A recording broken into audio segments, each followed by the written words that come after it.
kata Jokowi mania, pakai K di belakang apa tidak? Kenapa pakai? Mania, Kenapa nggak mania? pakai K. Prabowo mania atau Prabowo mania? Mania. Oke. Anda tahu nggak arti kata mania? The fools, orang yang nggak bisa berpikir. Orang yang tidak melawan seorang calon presiden yang bapaknya presiden. Anda bisa bayangkan 10 tahun Pak Jokowi, 5 tahun ke depan anaknya. Kalau tadi benar apa yang disebutkan oleh Bung Kodari, 25 tahun 25 tahun Republik ini hanya di tangan satu keluarga. Kalian kemana saja, dapat apa kalian? Ampas dari demokrasi ini. Anda bisa bayangkan, pemilihnya aja 204 juta. Dari pemilih 204 juta itu punya hak yang sama dengan anaknya presiden. Tapi karena dia anaknya presiden, diputuskan oleh MK dan melalui pamannya itu, dia boleh jadi calon presiden, kita tinggal ke bagian joget-jogetnya. Kalau ternyata foto itu bukan wajahnya Pak Jokowi, gimana dong? Ayo, kalau ternyata berarti palsu dong. Jadi memang kelihatan sepele, remeh-temeh, tapi sangat fundamental menentukan ya apa benar itu palsu atau salah. Tapi tampaknya Pak Jokowi juga pede. Orang dilaporkannya juga undang-undang ITE. Artinya sudah menyasar poin-poin itu juga pasti, Ya, Prof. Hamid. ya biarkanlah kita masuk ke ranah hukum. Bagus, supaya kita lihat hasilnya apa. Ini ijazah asli S1 saya, ya. Saya bantu. Tapi fotonya ini nggak ada belum masalah. Tapi nggak boleh ditunjukkan ya, karena saya nggak pakai Ini jilbab nggak ada waktu itu ya. hubungannya, masalahnya. Kemudian Bentar. klaim saya sebagai dokter, saya tunjukkan ini adalah ijazah dokter saya dari Universitas Dokter Gadjah Mada. Viva tahun berapa Ya. lulus ya? Oke. 95. Oke ya, ini ijazah dokter saya asli. Kemudian saya ambil Master of Science ya, Oke. asli ya. Oke. Jadi itulah. Kemudian kalau ada orang yang masih belum percaya, ada pihak yang belum percaya, baru verifikasi.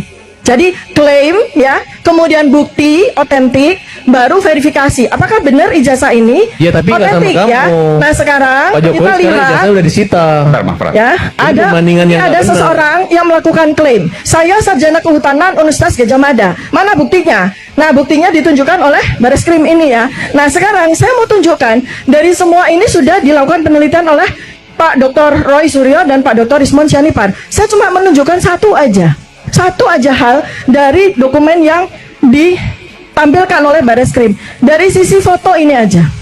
Karena rakyat Indonesia bisa melihat tanpa harus melakukan laboratorium forensik, tanpa harus melakukan teknologi. Dari sini saja kita bisa compare dengan ijazah saya. Apa yang membedakan? Yang membedakan itu persoalan sederhana, yaitu cap. Ya, dalam 3 ijazah saya tidak ada cap dulu baru ditempel foto seperti ijazah ini. Ya. Yang dilewatinya sendiri. Jadi nggak perlu sepaket gitu ya Bang Adian? Nggak perlu sepaket, cukup Pak Prabowo aja, nggak perlu gandeng gitu. Di zaman Jokowi, periode pertama Wapres dan periode kedua Wapres tidak sama. Lalu kenapa di masa Prabowo harus sama? Masa lalu boleh beda, terus masa sekarang harus sama gitu. Loh, itu kan jadi lucu gitu. Pertanyaannya Bang, pertanyaan Bang, kalau harus sama kenapa Bang? Saya balik pertanyaannya, kalau sama kenapa? Itu yang gue bilang, bahwa logika itu menabrak proses sejarahnya Jokowi sendiri. Abang takut kalau sama? Kita partai politik mana ada takut? Lah Bahwa iya. itu. Jadi ya wajar saja, sah-sah saja. Tidak ada yang bilang tidak wajar dan tidak ada yang bilang tidak sah. Kan saya kan Tapi katakan bahwa pernyataan lu itu bertentangan dengan proses yang Jokowi lewati sendiri. Kan saya Itu dapat. loh. Itu Kan doang. saya Lalu kalau gua sampaikan bertentangan, kenapa? Lu takut? Apa urusan sama takut? Loh, kan saya menanggapi. Abang kan mengatakan kan bukan Apa hubungannya sama takut dan tidak takut? Saya sudah merespon. Bagaimana kemudian sebuah analisa mengcounter logika dan cara berpikir lu anggap sebagai sebuah ketakutan? Gimana ceritanya? Iya kan Abang mengatakan Jokowi politisi. Kan saya tidak setuju dengan logika lu. Lalu lu bilang gua takut gitu. Jadi semua yang tidak setuju pada logika lu anggap penakut. Ini logika apa? Kalau lebih lucu lagi lah. Ampun. Loh, gini Bang, Abang kan mengatakan Pak Jokowi bukan pendapat. Pak Jokowi bukan negarawan. Kalau tidak setuju itu, lalu lu dijadikan sebagai ketakutan. Coba jelaskan bagaimana cara berpikir seperti itu. Orang tidak setuju pendapat lu anggap takut. Gimana ceritanya itu? Saya bertanya Lalu kepada supaya Abang. dianggap berani, gua Saya lakukan bertanya begitu. kepada Abang. Apa kekhawatiran Abang? Nggak ada yang khawatir, kita kalau khawatir. ya paket ini berlanjut sampai 2034. Siapa yang bilang khawatir? Saya cuma sampaikan bahwa andai itu kalau pernyataanmu merupakan tafsiran terhadap Ya pernyataan bagus. Jokowi. Kalau Abang nggak takut, ya artinya, bagus. bukan. Ini apa lagi sih? Artinya bahwa apa yang lu sampaikan bertentangan dan proses yang dijalani Jokowi. Dan Oke. itu tidak ada hubungannya dan rasa berani dan takut. Jadi jangan kemudian kamu giring, tidak setuju pendapatku berarti kamu takut, setuju pendapatku berarti kamu berani. Cara berpikir apa? Di belakangmu mahasiswa, di belakang saya mahasiswa, depan kita mahasiswa. Mereka sedang menguji cara berpikir kita. Benar apa enggak? Alurnya, logikanya, dan Oke, baik. sebagainya. Sekarang saya ke Firdian dulu. Firdian, menurut kamu perlukah seorang Gibran maju sampai 2 periode? Anda sudah foto? Si Inggris di Bradford ini ada di Inggris, tapi dia kuliah di, Jadi dia itu kuliahnya itu ada di Singapura. di Singapura, Di MDIS. tapi universitasnya Di Inggris. di Inggris. Lu kenapa? Bingung. Lu bingung. Makanya ini pemikiran kuno. Oke, gua berusaha ngerti ya. Gua kasih gambaran. Gua kasih gambaran sekarang. Indonesia baru-baru ini kan sudah ada namanya Monash University. Belajarnya di mana? Di Jakarta. Kampusnya di mana? Di Jakarta juga, di Australia ada. Ya kan? Ya. Ijazahnya dari mana? Dari Australia. Lah ini beda, Bos. Ini yang satu MD, yang satu Bradford. Lu lagi gimana sih? Afiliasi, Bos. Kan gua tanya, tempat kuliahnya. Tadi lu ngasih contohnya Monash di Australia, Monash di Jakarta, sama. Ini MD, satu lagi Bradford, Bos. Lu gimana sih? Makanya untuk jasanya dia nih. Dari mana dosen? Dosennya terbang ke Singapura. Terbang. Iyalah. Ataupun juga dosen-dosen yang memang alumni dari sana, ya alumni yang sudah diakreditasi oleh Bradford itu untuk mengajar. Kan begitu gitu. Ya boleh aja. Karena apa? Bahasa begini ya. Apa sih alasannya seperti itu? Oke, saya persingkat ya, Pak. 6 tahun di Solo, 3 tahun di Solo, berarti 9. Terus dapat 2 di Singapura. Susah lah. Saya suruh kayak Rizwan. Sekali gue nggak ngerti. Ngomong kosong. Kalau nggak punya nyali, bersih boleh. Tapi kalau nggak punya nyali untuk apa? Nggak ada hasil. Ya, Pak Prabowo Subianto. Kasus KM50 ini lebih brutal. Ya, saya baca keputusannya dengan seksama. Ya, bagaimana mungkin yang diforensik justru HP dari 6 laskar FPI yang tewas dan sempat dijadikan tersangka. Saya baca di keputusan, nggak ada itu di forensik. Polisi-polisi yang ada di lapangan nggak ada. Di mana fairness-nya kepolisian sudah memang sangat bobrok. Kalau bisa saya didengar Pak Prabowo Subianto, bubarkan Pak. Dan jangan ada lagi pangkat-pangkat jenderal untuk kepolisian. Sombong. Seperti negara lain saja, inspektur utama kepolisian, inspektur ini kepolisian. Jangan pakai jenderal-jenderal. Sombong mereka. Belum lagi, masih kasus 50, KM50. Ya. Polisi memerintahkan menghapus jejak digital di HP di warga rest area KM50. CCTV-nya juga diperintah hapus. Genangan darahnya juga malah dibersihkan, bukan di polis lain. Rest areanya justru langsung dibubarkan. Padahal baru setahun berdiri. Fiber optik 20 jam sebelum putus.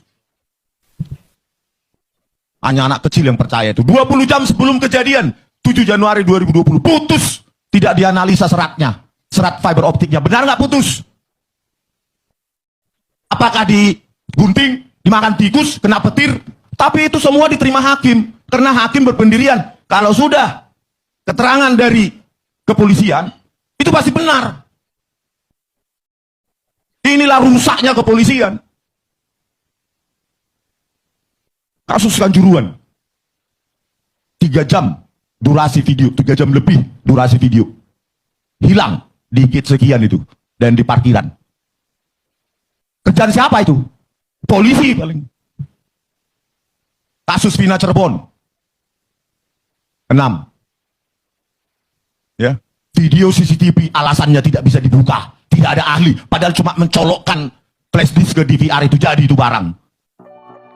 Kita sudah melihat beberapa cuplikan dan tayangan video ya kawan-kawan ya, dan miris sekali, kasihan sekali Termol di beberapa acara sering sekali saat ini dibungkam ya oleh grupnya RRT ya, dan sering sekali diskakmat ya, hingga akhirnya mingkem si Termul ini ya. Jadi di beberapa acara, dimanapun acara pun sering disorakin sekarang sama pendukungnya Roy Suryo, dan tentunya saat ini balik arah ya, yang dulu pada mendukung Pak Jokowi ini banyak sekali saat ini yang mendukung Roy Suryo ya, kegiatan Roy Suryo untuk mengungkap kebenaran ya, dan jati diri Roy Suryo dan kawan-kawan ini memang tidak pernah ada rasa takut-takutnya dan tidak akan menyerah dan terus saja melawan, sudah dijadikan tersangka pun ya.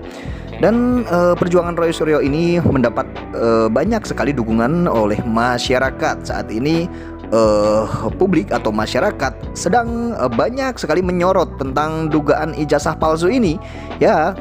Akhirnya Roy Suryo dan kawan-kawan tentunya di atas angin ya saat ini.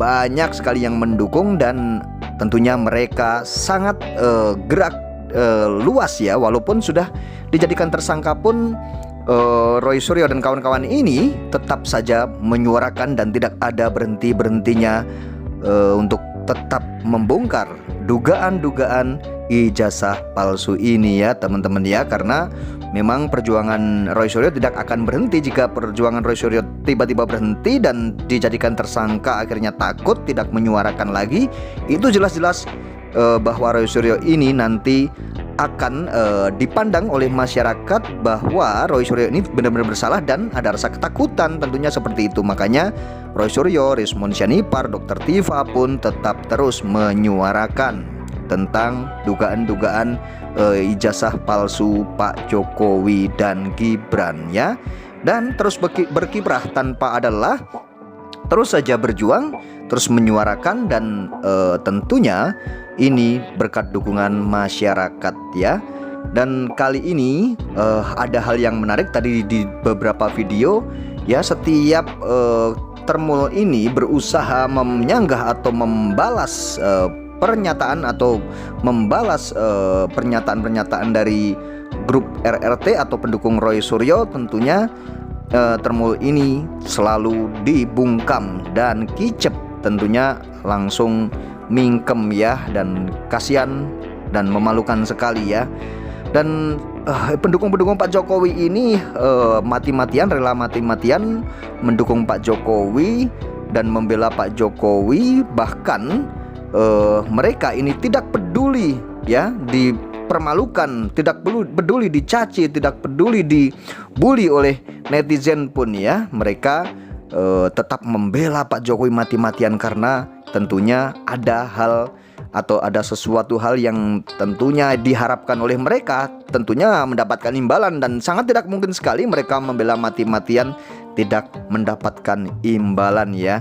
Tetapi jika mereka ini sebenarnya berjuang juga untuk rakyat, mereka mengatakan rakyat jangan sampai tertipu dan jangan sampai dibodohin oleh Roy Suryo dan kawan-kawan. Nah, mereka ini siapa? Mereka ini tentunya jika mereka memang mendukung Pak Jokowi yang seorang negarawan, orang yang baik, tentunya sudah menjabat jadi presiden 2 periode, dan Pak Jokowi ini adalah orang baik, negarawan dan terbuka dan ingin menyatukan rakyatnya, membuat rakyatnya ini tidak terpecah belah dan selalu damai masyarakat ini. Tentunya mereka juga harusnya ngasih tahu Pak Jokowi, mereka ini harusnya memberi saran juga ke Pak Jokowi. Daripada gaduh di masyarakat ya, di publik ini gaduh sekali, harusnya mereka ini memberikan saran kepada Pak Jokowi, tunjukkan saja ijazahnya Pak Jokowi agar rakyat ini tidak gaduh dan masalah